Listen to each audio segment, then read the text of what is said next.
அரசியல் எதிர்காலத்துல அடுத்த ஓட்டு சதவீதங்கள் சமூகத்தை பாதிக்குமா?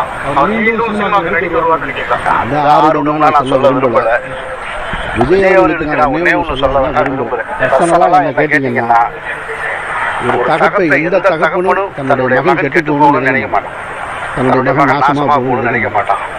ஒரு கல்லூரி படிப்பை முழுவதுமாக தாண்டாத விஜய் அவர்களை ஒரு திரைப்பட நடிகராக ஆக்கி முதலீடு செஞ்சு அந்த முகத்திற்கு பல்வேறு விமர்சனங்கள் வந்தது உங்க எல்லாருக்குமே தெரியும். இதெல்லாம் ஒரு முகமா அப்படின்னு கேட்டுக்கிட்டு இருந்த ஒரு வார பத்திரிகையோடு இன்றைக்கு அவரே தமிழ்நாட்டின் முதல்வராக மாறுவார் நடத்திக்கிட்டு இருக்கோம்.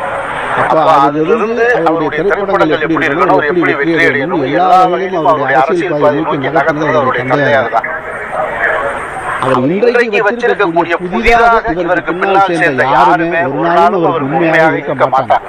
இது கடந்த கால வரலாறு அரசியல் சொல்லிக்கிட்டே இருக்கு. எல்லா மாநிலத்திலையும் சொல்லுது, எல்லா இடத்துலையும் சொல்லுது. அதனால அந்த கைகளை விலக்கி வச்சுட்டு அவருடைய தந்தையார பக்கத்துல வச்சுக்கிட்டாருன்னா அவர் நல்ல வழிகாட்டுதலா இருப்பார்னு நான் நம்புறேன். அவரும் நடந்த தவறிலிருந்து பாடம் கத்துக்கணும். அது ஒரு தவறு, தவறு நடந்துச்சு நான் நினைக்கல.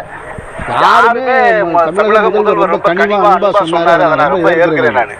எந்த தலைவரும் தன்னுடைய தொண்டன் சாகணும்னு நினைக்க மாட்டான். இது போல பக்குவமான பேச்சு நீங்க முதல்வர்கிட்ட கத்துக்கணும்.